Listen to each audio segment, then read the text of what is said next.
आप सभी को मेरा सादर नमस्कार। इस साल मैं कुछ अपने और मैंने जो दूसरे से जो कुछ भी अनुभव किया है वो थोड़ा आपके साथ शेयर करूँगा इस डेस्टिनी चैनल के माध्यम से। तो चलो शुरू करते हैं।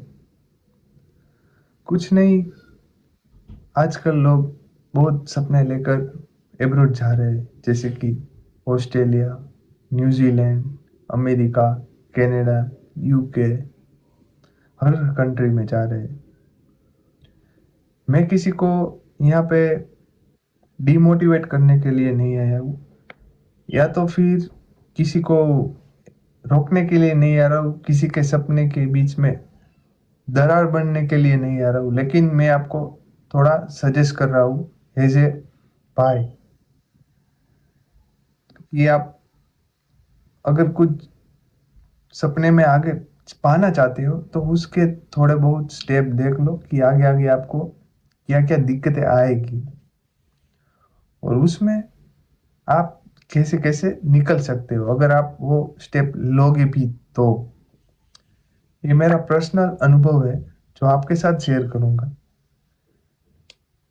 हम जैसे लोगों ने तो ये सब कुछ पसार कर लिया, लेकिन आप इस जर्नी में थोड़ी आसानी से और पूरी हिम्मत से पसार कर सको, इसलिए आज मैं ये वीडियो बनाने जा रहा हूँ। आजकल पता नहीं क्यों, स्पेशली इन यूके, यूके में लोग इंडिया से आ रहे हैं, ना जाने कितने कितने लाखों रुपए खर्च के। कोई आ रहा है 25 लाख खर्च के, कोई 30 लाख खर्च के, पूरी फैमिली इधर लेके आ रहे हैं और एजेंट भी ले लेते हैं और बोलते हैं कि आप वहाँ पे जाओगे आपको अच्छी जॉब मिलेगी, अच्छी नौकरी मिलेगी। तो हमारे वहाँ के लोग ऐसे होता है ना, दिल से हम बहुत बड़े होते हैं उधर के।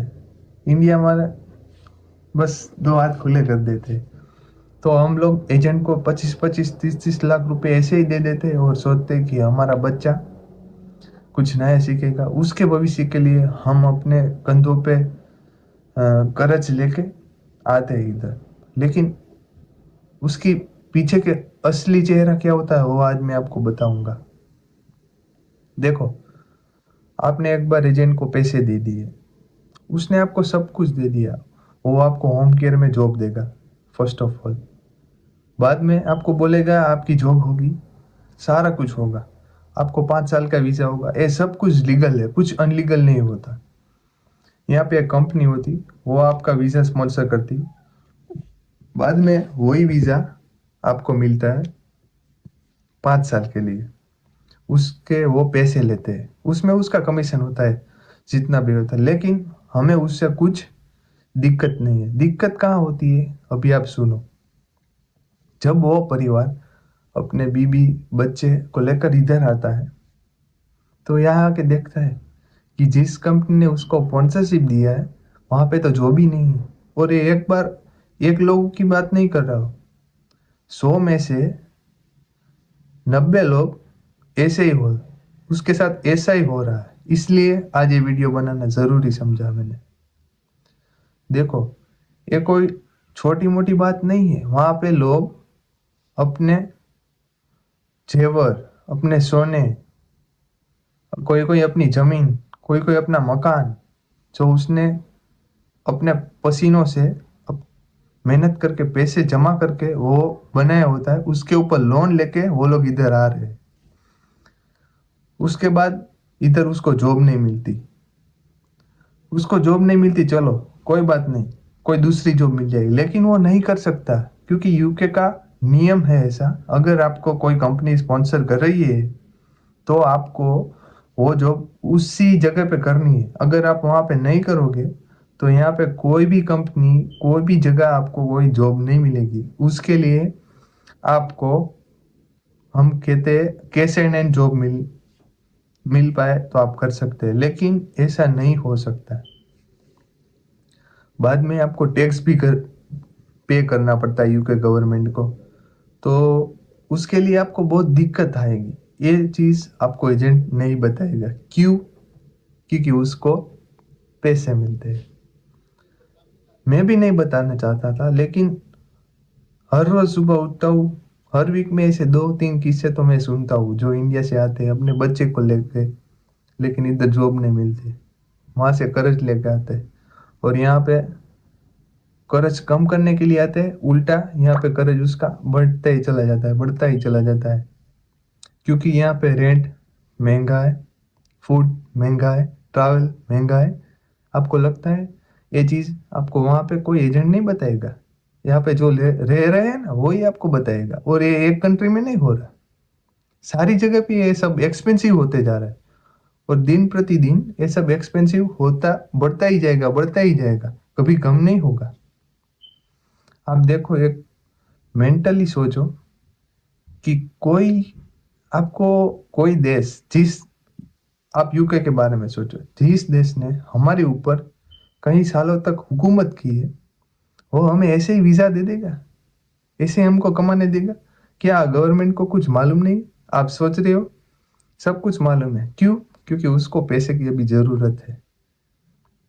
इसलिए यहाँ पे बहुत सारी फ्रॉड कंपनियां खुल रही है जो बस 10-15 लोगों को वीज़ा देगी, स्पॉन्सर देगी और बाद में बंद हो जाएगी। फिर आप क्या करोगे? गवर्नमेंट आपको कहेगी आपको अभी अपने होम कंट्री जाना होगा, फिर आपको इंडिया जाना होगा, बाद में आपका कुछ नहीं हो सकता है। अगर करना भी चाहते हो तो फिर से 10-15 लाख बगाड़ो, फिर से आपको देने पड़ेगी एजेंट को और फिर से वो कुछ नया वीज़ा लगवाएगा, तब जाके आपका कुछ होगा। ऐसे करके आपका कर्ज बढ़ता ही जाएगा, बढ़ता ही जाएगा। तो मेहरबानी करके आप अगर आना ही चाहते हो, मैं मना नहीं कर रहा, आओ, यहाँ पे अपॉर्चुनिटी है। मैं झूठ नहीं बोल रहा हूँ कि इधर अपॉर्चुनिटी ही नहीं है, यहाँ पे है। लेकिन आप आओ, आओ, लेकिन एजेंट को बताओ कि हमें, आप जो भी कंपनी स्पॉन्सर कर रहे हो, जिस भी कंपनी में हमारा वीज़ा लगवा रहे हो, वो कंपनी फ्रॉड नहीं होनी चाहिए, हमें जॉब देनी चाहिए। उसके पास से गारंटी लो, रिटर्न में उसकी सिग्नेचर करवाओ, बाद में आप इधर आओ। अगर कुछ होता है तो आप उसके ऊपर केस दर्ज कर सकते हो। अपने आप को थोड़ा, वो क्या बोलते हैं ना, हमने मोदी जी से बहुत कुछ सीखा है, तो उसने बोला आत्मनिर्भर बनो। तो अपने आप को थोड़ा आत्मनिर्भर बनाओ और थोड़ा सोचो, दूसरे के ऊपर भरोसा इतना भी मत करो कि अगर जिंदगी में कुछ हो जाए तो और कोई ऑप्शन ही ना बचे। थोड़ा रिसर्च करो और किसी किसी की बात सुनो, समझो कि वो क्या कहने जा रहा है। मैं किसी को मना नहीं कर रहा यूके में आने के लिए, स्टूडेंट स्पेशली, उसके लिए मैं एक अलग से व्लॉग बनाऊंगा, क्योंकि उसके लिए तो बहुत बढ़िया है, अपॉर्चुनिटी इधर है। मैं बताऊंगा कुछ ही समय बाद नया मेरा व्लॉग। आज का ये व्लॉग सिर्फ स्पॉन्सरशिप वीज़ा पे आने वाला, जो अपने परिवार को लेके इधर आते हैं उसी के लिए है।